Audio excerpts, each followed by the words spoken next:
Moments ago, we learned the name of a man who died after being tased by KCK Police. Officers identifying him as a 34-year-old Randall Torrence. And right now, the police chief is speaking out for the first time since Torrance's death. He told 41 Action News reporter Sarah Hollaback his officers had no choice but to use that method of force. Chief Ziegler says that Torrence was high on drugs, and when he kicked two of his officers, well, that was enough to tase him.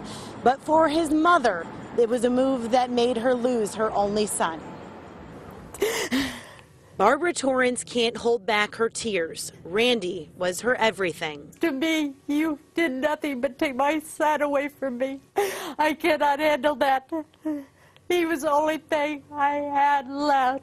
Torrence says her son had a troubled life. He quit school, hung out with the wrong crowd, but he was trying to turn his life around. Even though Randy may have been a troubled person a lot of his life, he was still a good person. But to Chief Terry Ziegler, Randy Torrence posed a threat, one that put his officers in danger after two officers were kicked. I'm not a rocket science, but I'd say that if somebody starts kicking our officers are not punching bags. Chief Ziegler says while EMTs tried to help Torrence in this Family Dollar parking lot, Torrence got violent. Officers tased him twice, and that's when he stopped breathing. Why they couldn't have just subdued him with handcuffs or something like that instead of tasing him over and over again.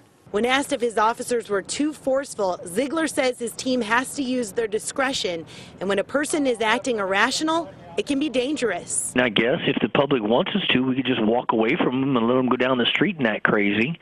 But we have an obligation to protect the officers and the public. The officer who used the taser, he is now on routine paid administrative leave, but isn't expected to face charges.